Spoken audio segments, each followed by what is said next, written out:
आज का गाना बजाना के जोड़े नहीं थे आजकल गाना होता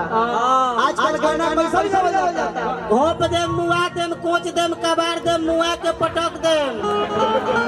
एगो आइल बाबा ध के धास दे ये सब गाना लेकिन पहले के जोड़ गाना पहले गाना कि किया बाबा चाचा बड़ा पुलिस के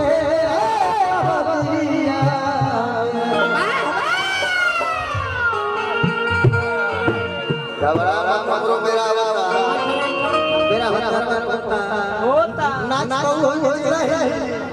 नाच हमरो हां जी आज गाने नाचो कौन भाई इहो गाना खराब रहे इहो गाना खराब रहे एहू के मनीषा साईं बचे कमाल देखो कैसे कि कुछ बोले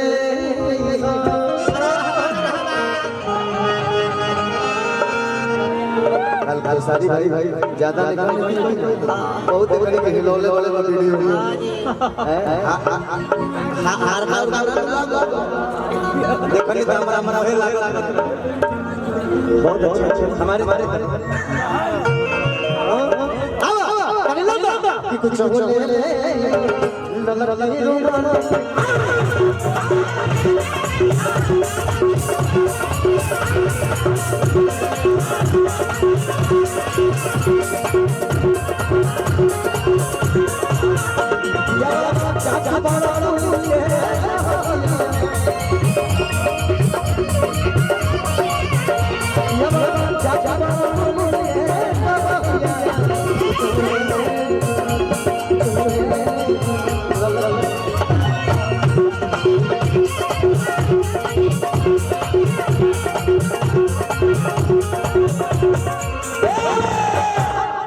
पुराना गाना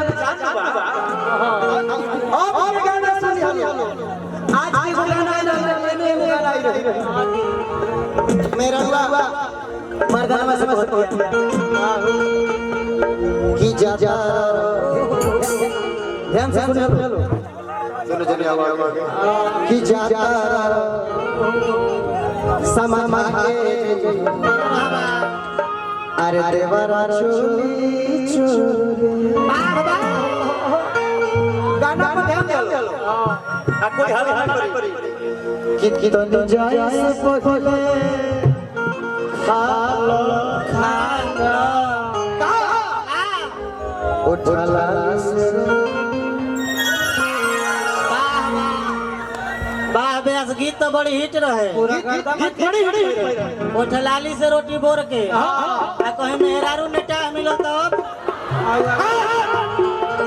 वो दिन भात बन रहे तो कहा लो तब तो सड़ खींचाई मनीषा ई बात भाई बात मान लो कि तहार मेहरारू सब खाने में मिलल हमार नाम ले खींचे वाले हम का बोल के खाई चाचा ओकरा बाद एगो हम गाना गनी सब सखी दूगो साथी बतियावत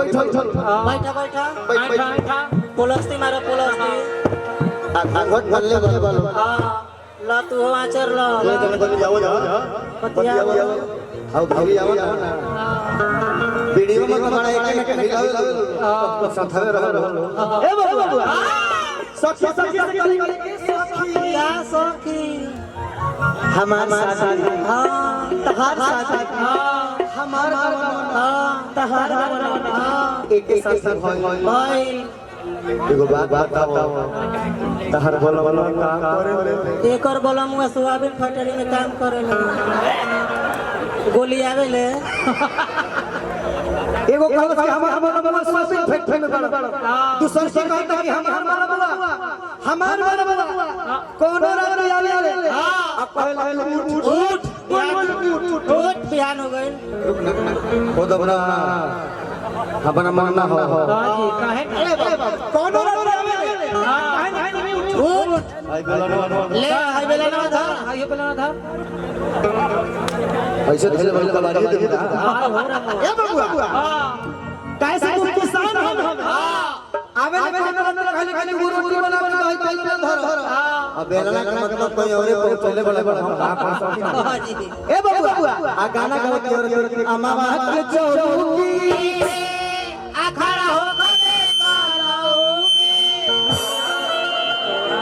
ए अम्मा बात के चौकी ज्यादा ना तीन हर दम भैया के बेलना के बेलना से रोटी लावे करला